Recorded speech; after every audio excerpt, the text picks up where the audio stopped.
Hello and welcome to our lesson on similar polygons. This is 11.1, and in this section we're going to start with a review of solving proportions. And you may remember from the previous section that when we solve proportions we multiply diagonally across the equal sign, and sometimes it is called cross multiplication because we're multiplying across the equal sign.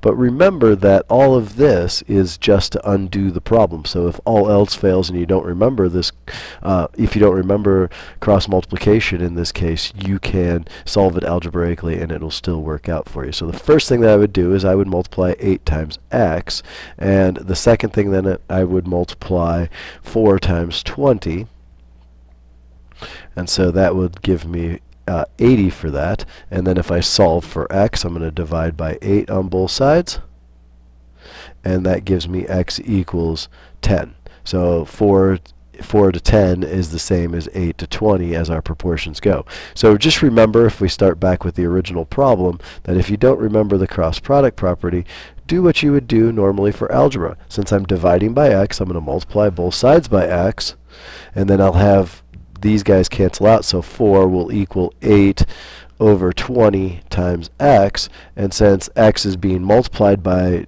the division of 20, I am going to multiply by 20 on both sides, and then I'm left with 80 equals 8x, which is the same thing I had right there when I did my cross product property, and then I just divide by 8, and so that x would be 10. So just don't forget that we are still solving algebra problems, so you undo what you're looking at if all else fails. You know, if you can't remember this, just be a problem solver and think about how you might undo this algebraically.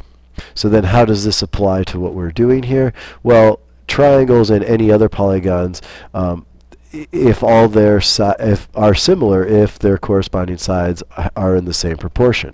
So in this shape here, I got this rectangle which I might call 6 and this side 3. So the proportion for these two sides would be 6 to 3. And if the bottom was 4 down here and 2, then the proportion for those sides the ratio for those sides would be 4 to 2. Well, if I reduce each one of these fractions, and this one would be as a fraction 6 to 3, I get 2 to 1 and 2 to 1. That would be a dilation. That would be a scale factor that if I multiply the smaller one by 2, I would get the larger one.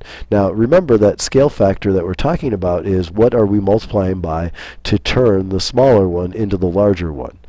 Well, in this case, the large one is on top, the small one is on the bottom. Large is twice as big as the small one. Well, could I have written this as 2 is to 4, as 3 is to 6? Is that the same thing? Well, the small one on top now is 1 to 2, so the scale factor between these guys is 1 to 2, knowing that we're talking about the small to big.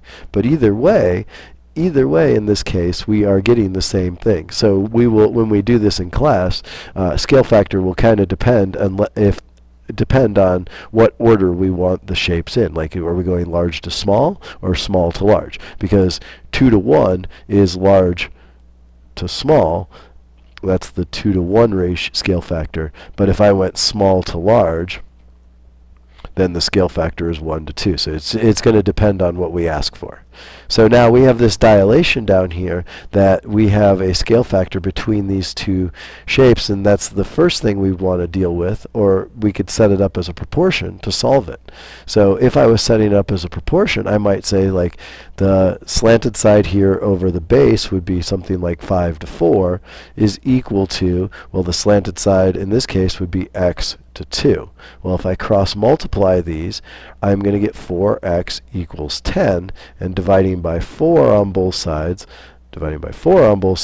x comes out to be basically 10 over 4, or 5 over 2, or 2.5.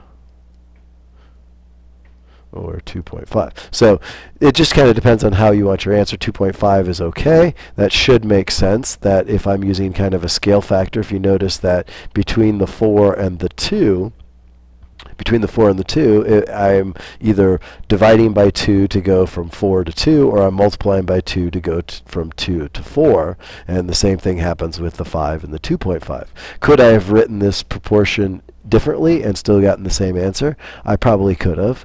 I could have done the base to the base of one shape, so 4 is to 2, should be equal to the slanted side of the big shape, because that's what's on top here, is to my unknown, and when I cross multiply these, I'm still going to get 4x equals 10, which solves down to the 2.5.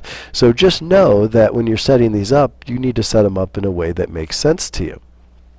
And then my final example for this video is I'm given a scale factor of 2 to 3. So the side A over here is 2 when this side is 3. So we're talking 2 to 3 as a ratio between the two sides.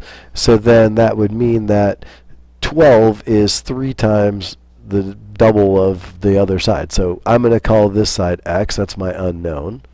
And so if I'm trying to find where the question mark is, I might set up a proportion between the two sides. Well, I know my scale factor is 2 to 3.